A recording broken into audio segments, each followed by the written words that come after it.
Zavqli kun.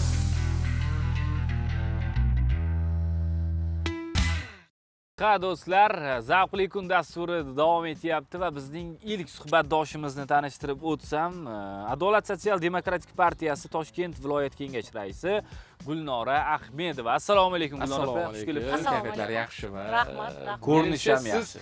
Dasturimiz tabiat qo'ynida tasvirga olinishidan bexabar eding. Albatta, hayron qoldim. O'zgacha bo'ldi, baribir. Juda ham chiroyli, bahor ayniqsa yaxshi bir fasl bo'lganligi uchun bu juda ham ma'qul keldi menga. Bu dasturimiz dam olish kunlari efirga uzatiladi. Shuning uchun dam olish kunida mana shunday tabiat yanada o'zini bag'riga chorlaydi-da tomoshabinlar. Marhamat, salomlashib oling, ana undan so'ng biz suhbatimiz rasmiy qismiga o'tamiz. Assalomu alaykum, qadrli teletomoshabinlar. Albatta, ekran orqali bo'lsa ham sizlarni ko'rib turganimdan xursandman. Albatta, va men sizga savol bilan yuzlansam, Adolat sotsial demokratik partiyasining korrupsiyaga qarshi kurashish oyligi tashabbusi haqida batafsil ma'lumot bersangiz. Jarayonlar qanday ketyapti? Rahmat. Haqiqatan ham bugungi kunda Adolat sotsial demokratik partiyasi bilan birgalikda Respublika korrupsiyaga qarshi kurashish agentligi hamkorlikda mana shu aprel oyini biz korrupsiyaga qarshi kurashish oyligi deb e'lon qilganmiz. Ayni kunda barcha joyda, respublikamizning barcha hududlarida mana shu korrupsiyaga qarshi oylik davom etmoqda. Ayniqsa biz mana masalan bugungi kunda mahallalarda, maktabgacha ta'lim muassasalarida, maktablarda va oliy o'quv yurtlarida, shuning bilan birgalikda tibbiyot maskanlarida biz o'zimiz oldimizga reja qo'yib olganmiz. Korrupsiyaga qarshi oylikda turli tadbirlar, davra suhbatlari, ma'rifiy uchrashuvlar o'tkazib bormoqdamiz. Shu kungacha masalan Toshkent viloyatining 22 ta tumanida 400 dan ortiq tadbirlar o'tkazdik.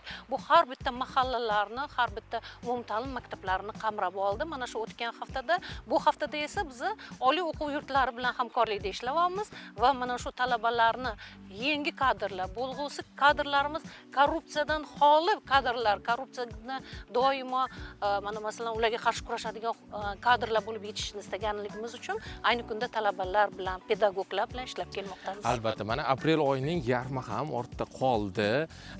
Ko'zlagan natija bo'lyapti. Albatta harakat qilyapmiz.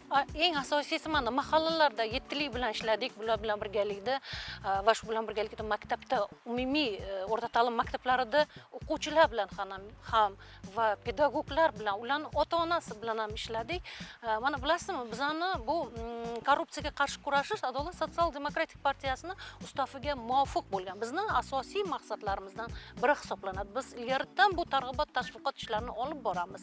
Ayniqsa biz yoshlarimizni ana shu toza qo'l bo'lishligini, ular kelajakda shu korrupsiyaga immuniteti kuchli bo'lgan insonlar bo'lib yetishishni istaymiz.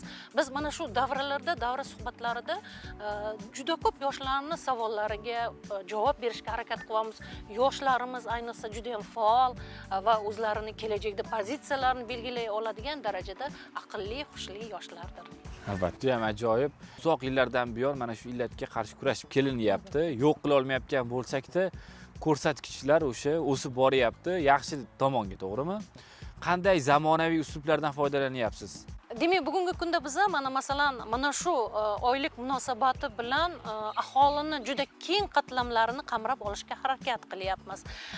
Mana ko'rgazmali qurollarimiz, turli xil roliklarimiz bor va ana shularni aholiga imkoniyat darajasida kengroq targ'ib, tashviq qilib turib, ularni mana shu fikrlarini uyg'otishga, ularda ham mana masalan aynan mana shu illatga qarshi kurashishga bir tashabbuslarini uyg'otishga harakat qilyapmiz.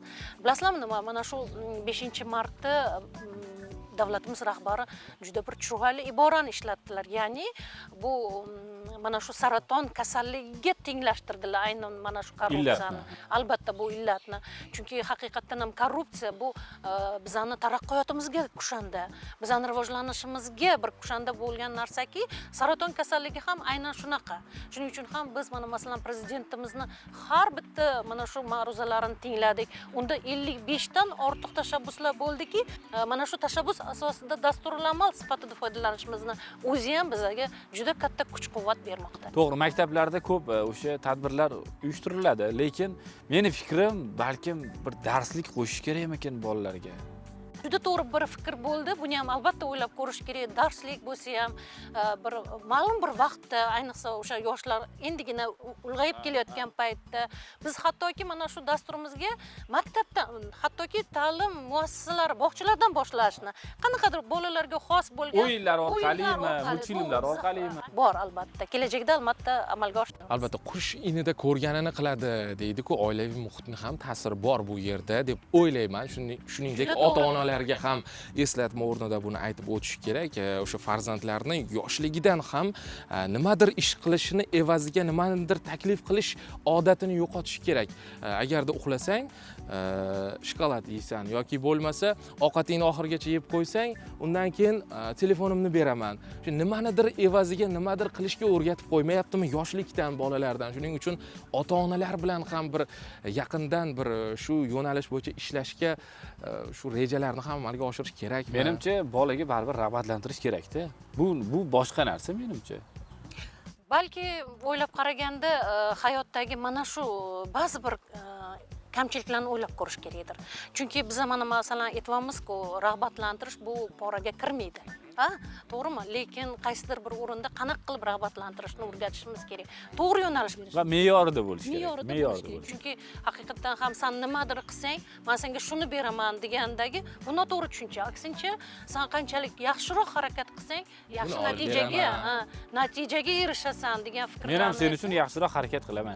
Xuddi shunaqa. Uni rag'batlantirish balki mehr berish orqali bo'lishi mumkin. Aynan bir narsa sayohatga olib chiqish mumkin masalanda, faqatgina nimadir olib berish emas, sayohatga olib chiqish, yaxshi joylarga olib borish, obidalarimizni ko'rsatib tanishtirish, ota-bobolarimiz kim ekanligini o'rgatish ham bu menimcha yaxshilik. Milliy qadriyatlarimizga o'rgatish, ana shularni o'zi ham menimcha to'g'ri aytasiz, juda yaxshi. Xo'p, bugungi mana shu aprel oyida o'tkazilayotgan o'sha korrupsion holatlarga qarshi kurashish jarayonlariga aholining munosabati qanday bo'lyapti o'zi?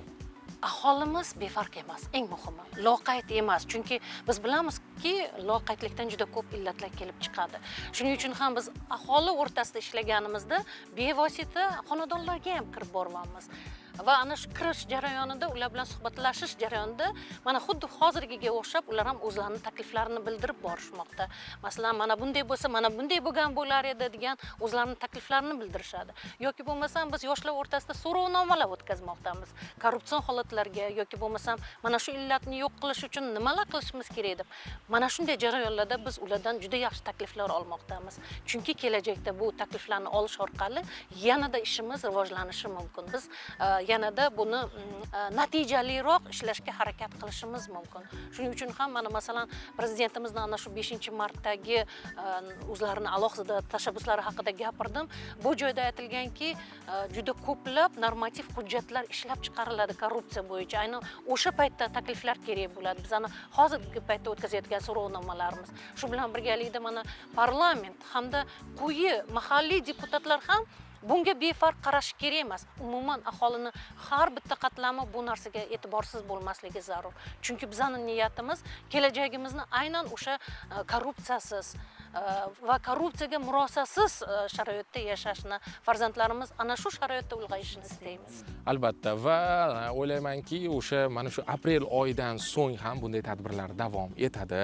Korrupsion holatlar bo'yicha rejalarni taqdim etsangiz bilib olsak, qanday rejalar, qanday manzillarni, maqsadlarni ko'zlayapsizlar? albatta bu shunchaki bir kompaniya bozligi emas. Albatta. Sababi mana aprel oyini biz e'lon qildik va shu oyda tinmasdan ishlashimiz kerak va korrupsiyaga harakat qilib kurashishimiz kerak degani emas bu narsa.